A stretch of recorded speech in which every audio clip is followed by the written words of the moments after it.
There's a great quote, and it goes like this. If we want to lead people into the future, we have to connect with them deeply in the present.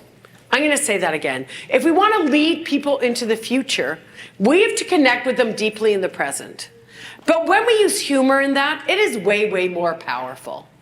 You know, that's why I love stand-up, because it brings everyone into a moment, and a shared moment allows us to bond.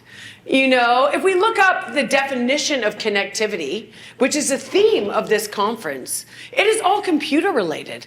Platforms, systems, applications. But to me, it means to join together, to establish a real link with someone or something. You know, we not only have conferences like this to connect with each other, but to be innovative. And as we all know, innovation is bringing new ideas to life, but it always starts with that firework moment, that burst of everyone's trying it this way.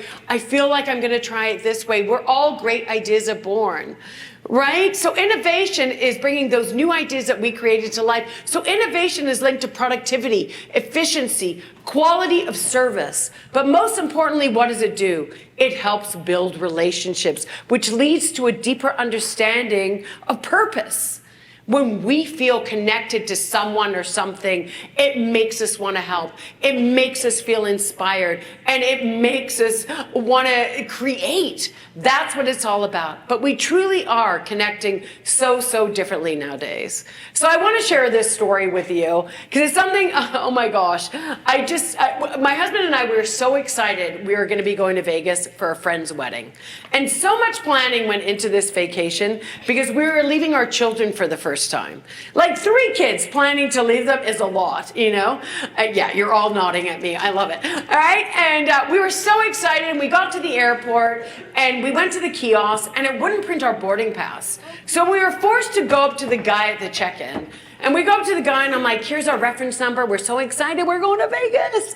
And he's like, oh, I'm sorry. We've oversold the flight. We're going to have to put you on standby.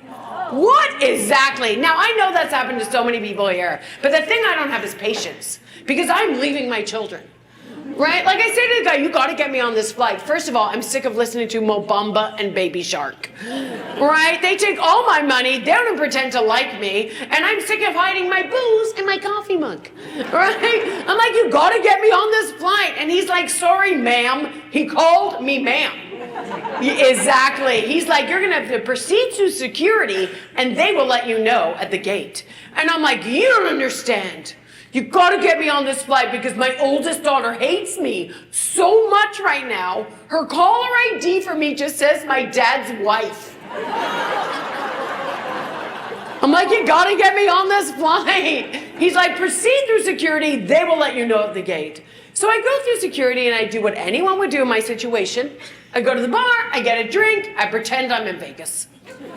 Now, my husband is the opposite of me. He doesn't drink, he doesn't smoke, he doesn't eat meat, he works out every day. He is so gonna die first. You know what I mean? Oh yeah, it's always those health nuts. I'm running a marathon. I'm like, I'm eating pizza. Anyway, I love pizza. You guys like pizza? Yeah, do you like pineapple on pizza? Oh, very controversial. Did you know that pineapple on pizza was invented in Chatham, Ontario? I know. You know what else was invented in Chatham? Yeah, nothing. Right? Let's let them have this. So my husband is so calm compared to me, right? He's like, you know what? I'm going to phone the airline. I will get to the bottom of this. And I'm like, oh yeah, well, you know what? I'm going to tweet about this. I'm like, at the airline that cannot be named, Air Canada.